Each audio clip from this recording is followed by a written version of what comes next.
preparedness, getting ready, being ready, and not just when you hear the outdoor warning siren. Today's guest is Administrator James DS Barros. Your background, National Guard with the military, you were in place with a variety of situations throughout Hawaii, on Oahu, and also internationally in the Philippines, which makes you more than qualified to lead the Department Hawaii Emergency Management Agency.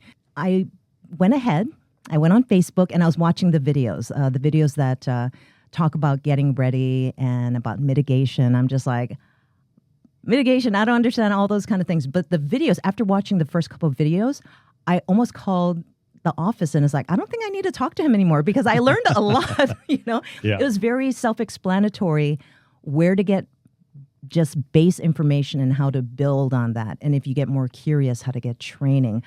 Well, let's get back to you and your role as the administrator of HI-EMA.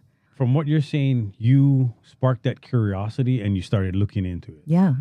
That's what we need from across the state. I need all of our citizens to be curious on what steps they can take to better prepare for the knowns, right? We know we always have hurricane season. Yes. There's always earthquakes in the Pacific that will cause energy for a tsunami. The timing, we don't know. But even the unknowns of power outage for a long period of time in downtown, water shortage, pumps go down, power goes out because we don't have fuel. So there's knowns. When you looked at our site and you looked at hazard mitigation, we have our 2023 hazard mitigation plan, where I bring in some super smart scientists to help us look at, okay, what are the hazards that the forum helps us identify? And there's a list of 15. So there's 15 out there, and we rank them from top to bottom. Right now, at the very top is wildfires because of the impact of August 2023 and the impact it had on the state and that community. Just below that is health. We're still in the recovery of COVID. So COVID, the impact COVID had on the state, it rose that to one of the top issues. And just below that, of course, hurricanes, tsunamis, volcanoes, rocks, wind, rain. And then on the bottom is more of the man-made ones, cyber attacks, power outages, and stuff like that. Sparking that curiosity of people to say, hey, what else can I do? I think this past hurricane season, I was telling my team, I'm getting frustrated. We're saying the same things every year. 14 days ready. Why is 14 days important? Because there's some vulnerabilities we see in the system. We are miles and miles away from help. So we as a state have to be ready, prepared to respond, hold our own for a few days until help comes. And that's what I want our communities to get to, where in this network, in this community, I don't need the city and county. I don't need the state. Why? Because I'm prepared. I have my plan. I know I got my 14 days. We got water. We got medicine. Collectively as a neighborhood, we can huddle together and we can respond to whatever threats come our way. I'm your host, Kathy with a K. This is Hawaii Matters, talking story with Administrator James Barros of HI-EMA, Hawaii Emergency Management Agency. Me, a year ago, pre-pandemic, and right in this moment, my answers are always going to be different because it's always life is in flux kind of thing. And I do appreciate what you're saying. If each of us take responsibility and have our go kit, have our phone tree in place and know how to share that information, we're able to help our family, our neighbor, our community. And that's what's critical. That's how you're helping each person with the Get Ready program, the Kakou effort. It's a Kakou thing. Yeah. When people ask, even like with the state leadership, what I tell them is the emergency management enterprise of the state is not the same as what we had in place in August of 2023, right? We had to learn a lot from August 23. And the network and the connectivity, I think, is what I'm proud of. That we've reached out to all our partners. We're continually reaching out to communities. At the end of my tenure as administrator, I want to say that we have communities that I spoke about earlier that are prepared. And these pockets of, we call them HHARPs. That's the program that we have at HI-EMA, that these communities can stand up and respond in the Kakou effort. And everybody in that community, from private partners to NGOs to Tutu across the street that is a retired nurse, well, she can lend some skills. That's the thing too, is everybody will come with different skill sets that can help. When we were doing the pandemic, I was still in the military, looking at how we respond as a state early on for the pandemic. And I kept asking, well, why don't we use the students at Chaminade in the nursing schools, or the nurses that are at HPU, the students, or the University of, why aren't we using them? Of course, they're not licensed. And I told them, yeah, but they know more about medical stuff than I do. They could see other things that I might not be able to see because I don't have that kind of training. So coming with some skill sets for the community, that's that survey you're talking about is, hey, assess what I can do, how I can help.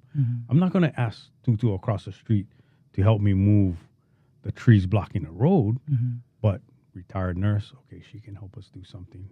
When I had gone to the website, again, a lot of information on social. Your agency, or like the enterprise, is able to work with city and county, various state agencies, federal, in order to assess very quickly who needs to go out. When you cited how things had to be updated after August 2023, because that was unprecedented. We don't just coordinate. We lead the coordination of the response. That's a key piece of it too, is that we're not just kicking back and kind of coordinating. You got to jump ahead of it and start to pull these pieces together. In August 2023, one of the lessons learned was I go back to Ha'aha, to have that humility to look and go, wow, this is bigger than just me. Our ability to respond as a state, I need help. And having that humility to ask for help. So FEMA came in hard. They helped. And that's kind of the same, at the county level, at the community level, that having that ha-ha to go, yeah, you know what? Here's what I know. I can do this. Yeah. But at some point, I cannot, and I need help. And accepting the help and realizing that help's out there. Help's coming from all over. We saw nonprofits, we saw NGOs, people across the globe focused all on response and recovery for Lahaina.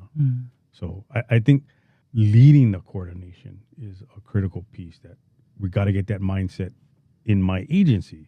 You're leading the coordination.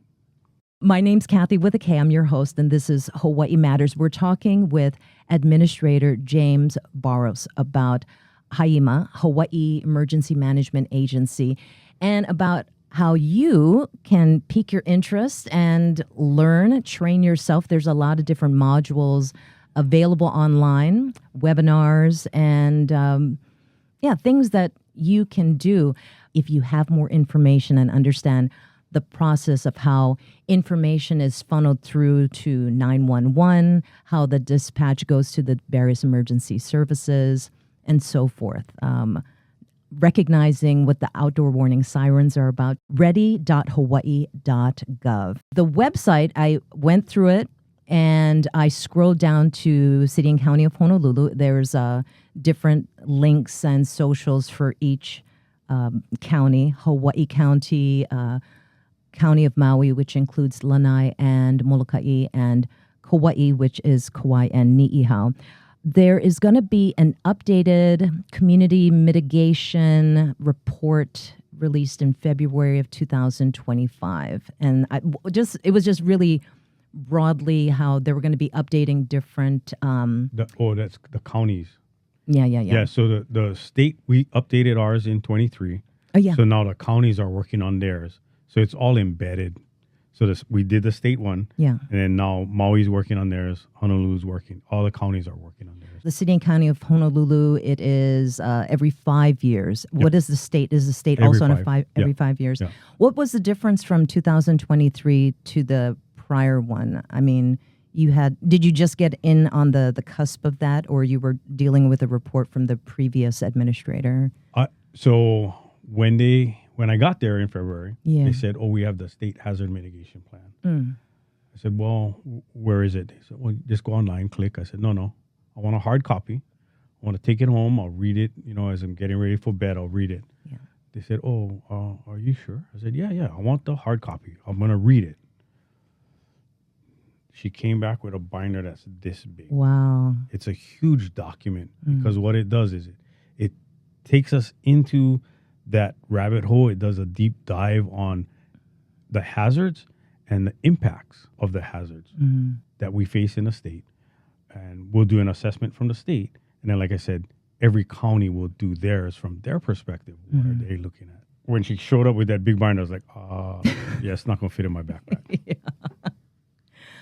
There are a lot of different ways that you can learn. There's training, resources, shelter operations and training if you want to volunteer at a shelter, community emergency response team. I mean, it's kind of not, it is exciting that there is a kind of open door policy saying, if you have any complaints or comments about how emergency response is in your community, we welcome you to learn and contribute so you can make a difference in that fashion. You mentioned the shelter and the sirens. I think those are the two right now. Sirens is a big one, for communities. What we're trying to get to on the sirens is the sirens are only one method of the communication that will come from the state or the county. That's only one. The sirens are only one because we have the wireless that goes on your cell phone. We have the one that goes on your TV. We also do through radio stations, right? And then trusted DJs like yourself that when something's happening, messages will be pushed to you guys so that you guys are on the air going, hey, the siren went off because this is what, this county's facing. So that's, the sirens is just one method. What I want to get to is that the sirens are, let me back up because when I first started in HI-EMA, I came in, I said, sirens, that's antiquated. Why are we doing sirens? That's old school, civil defense days. No need, let's get rid of the program. For real? That's what I thought. Okay. That's what I thought. Yeah. Then it was like, oh no, absolutely not. It's a critical piece of how we alert our citizens. In the one area that we have to strengthen our sirens is in the tsunami inundation zone. Yes. So we're really looking at, okay, I need these sirens fixed immediately. I cannot have broken sirens in the tsunami inundation zone. So there's, processes we got to go through. We got to look at how we're getting them fixed. And I'm trying to fix the way we fix them. So that's one piece. The other one is shelters. There's a lot of people that look at shelters and go, oh, we don't have enough shelters. Like, man, for real. Because what a shelter is, when you come into, say we open a shelter at a school, there's requirements. I need a 10 by 10 box for each individual. I need so much space for each individual. Well, in my mind, that's post-impact, having a shelter. And then that I can grow. What I need is more of a hunker-down space, right? When that hurricane is approaching, I don't need my 10 by 10 space with my cot and my blanket and, my bag. I need someplace to just hunker down, let this storm pass, and then come out of this hardened hunker-down building and then look at, okay, now what does sheltering look like? So it's, when you look at what the dollar amount will cost for us to build enough shelters for to say, hey, we got to shelter half the population. We don't have enough money to do that. That's not even realistic. So what's the plan for Hawaii as far as more of a hunker-down space, like a safe room, so that let the storm pass, come out and go, okay, now we can build this 10 by 10 space for each person and family. And so we're re-looking at that and saying, okay, what is our strategy going forward for the next 5 to 10 years to build that hard hunker-down safe rooms? And it really comes back to each of us as individuals taking care of our home, neighborhood, and community. That's the best way that we can help. And the different agencies from the state level and the counties, and then, also federal, are there to assist when things expand beyond, what is within your, not necessarily within your control, but, beyond what you're able to handle at that point. When you say about, at one time, now you embrace the outdoor warning siren, which is wonderful. The ways that people do get information, which are the ones that you or your department just kind of make sure, like, you can totally trust this social media platform. It's Facebook or X, or do you kind of do the tried and true traditional media of radio and TV? I would recommend every citizen from across every island in every county is go to their county emergency managers and their website. And these are platforms that you have to register for, like County of Hawaii, the Civil Defense. They have their platform that they'll push out messages. So you'll get it straight from, if you're living on the island of Hawaii, you will get messages from Civil Defense. In addition to stuff that the state will send out, on our iPods through TV, radio, and the wireless. We'll put stuff out. For us, we have Instagram. HI-EMA has an Instagram, has an X, and we'll push messaging out on that too. And then all the counties also have that, where they'll push messages out on that. So there's a lot of ways that we're trying to get that message out to the communities. One of the things is we have to find trusted spokespeople, which, in my opinion, is like you, the people on the radio, that if we get the message out, this is what the state, this is what the county is saying. This is, and the message that we're getting, the information we're getting is from the scientists. Is we're getting it from the source. So during different events, I still have my Twitter X page, and that's where I still get the news from the various agencies, and whatever's posted there, I'm able to share very comfortably if I'm not up to date with my email platform. For the city and county of Honolulu for Oahu, it's hnl.info to sign up. So if folks want to get those alerts for Oahu proper, sign up for that. hnl.info. There's an app for Android and for Apple products, and that's a good place to start. And you can change up your subscriptions from high surf to traffic and water quality and all those kinds of things. City and county will be kind of updating the way they're going to message their citizens too, and Maui County the same. Right now, I went on to Hawaii Civil Defense. I signed up, so I get their messaging, and it's great information coming from their civil defense to their communities. High surf. Here's some of the impacts, road closures, shelters. When we open shelters, when you're talking about sheltering too. We were doing a tsunami exercise. So we exercised the state agencies in an event of a tsunami. And, the question came as, what shelters you opening? Like, no, we're not open. Just get out. The siren goes off, get out of the inundation zone. And then, so where's the inundation zone? My brother, go online and look. You better. You gotta know the this, best. right? That's the best app. It's just like So if people were to go on our various stations' websites, it's like like 1059, thewavefm.com/hurricane ready and /storm center for each of our websites. You can scroll around and we have official either city and county or state links. But that inundation, tsunami, worst case scenario zone, type in your address. I'm like, ooh, okay. It's a good thing I'm a couple floors up, like that kind of thing. But it's I say it's fun because it's interactive. It's not fun knowing that you may be in an area that you may be working or, your keiki go to school and they're in that area. Though we get a lot of heads up in situations like a tsunami that there are warnings and notifications that say it's a watch or et cetera. Right, so right.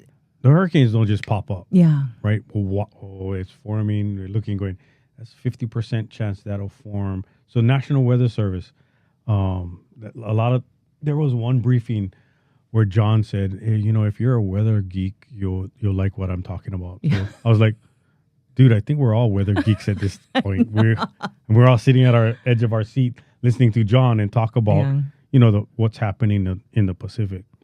Is that John Bravender? Yeah.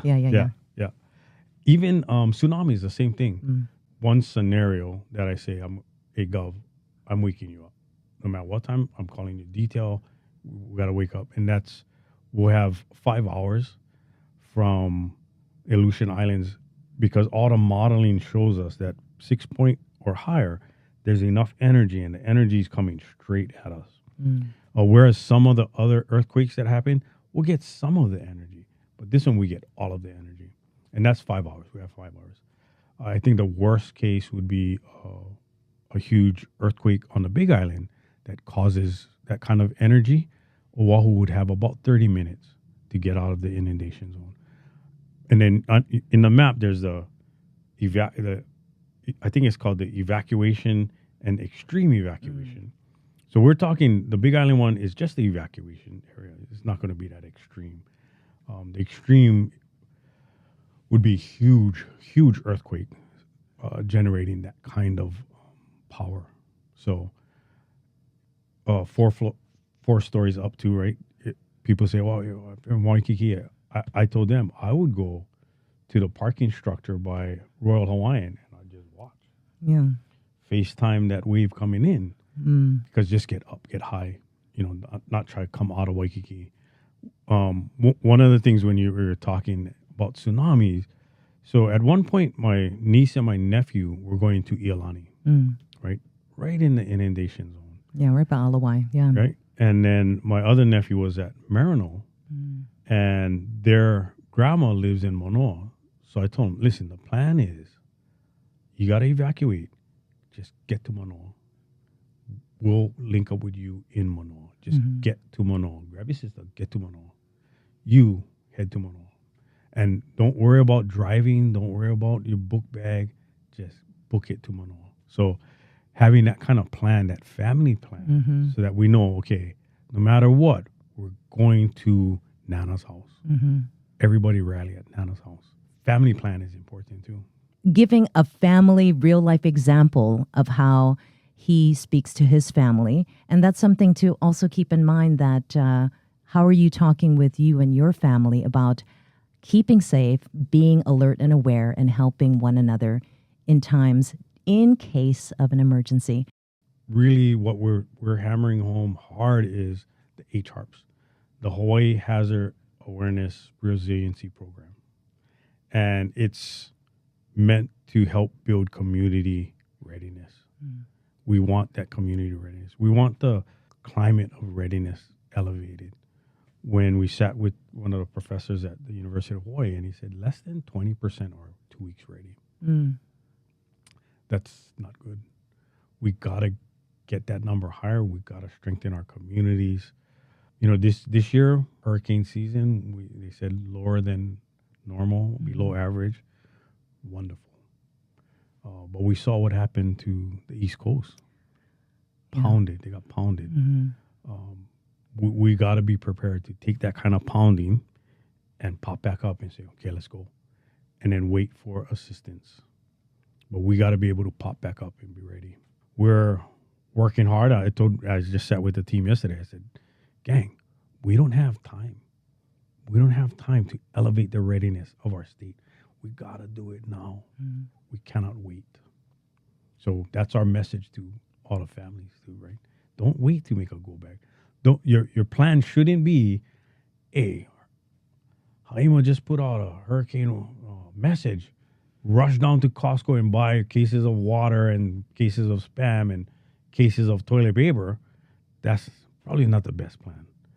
But have something in place, and our 2 weeks ready will augment the food that we're already using. One of the good things too, somebody once said in one of the press conferences was, hey, it was a food bank. They said, if you cannot do 2 weeks ready, do 1 week ready, do 2 days ready. That's better than being with nothing. Yes. So there's a lot of good energy out there in the state. You know, we're talking about food sustainability, because what does that mean for the state? That health-wise, would you rather have a case of Spam or dehydrated lau, right? Or dehydrated kalua pig and poi, and that's part of our 2 week ready. So how does that change the dynamics for the state? And if we can help the Kakou thing, all of us working, going, hey, that's probably a better way to prepare our state than a stack. I mean, of course, we love Spam. Yeah. But wouldn't this be better? I think you just jump-started an industry of well, ready. They're trying. They're trying. Yeah. They're trying they're working that piece there. So I think eventually we'll get there. But again, I need it now. We gotta be ready right now. We're not in hurricane season, right? It passed. However, what's the unknowns that are? So we gotta be ready. For more information, getting prepared for yourself, for your family, office, campus, ready.hawaii.gov. Thank you so much, Administrator James DS Barros of HI-EMA, Hawaii Emergency Management Agency. For Hawaii Matters, I'm your host, Kathy with a K. To replay or share this episode, search for Hawaii Matters where you stream podcasts. Mahalo.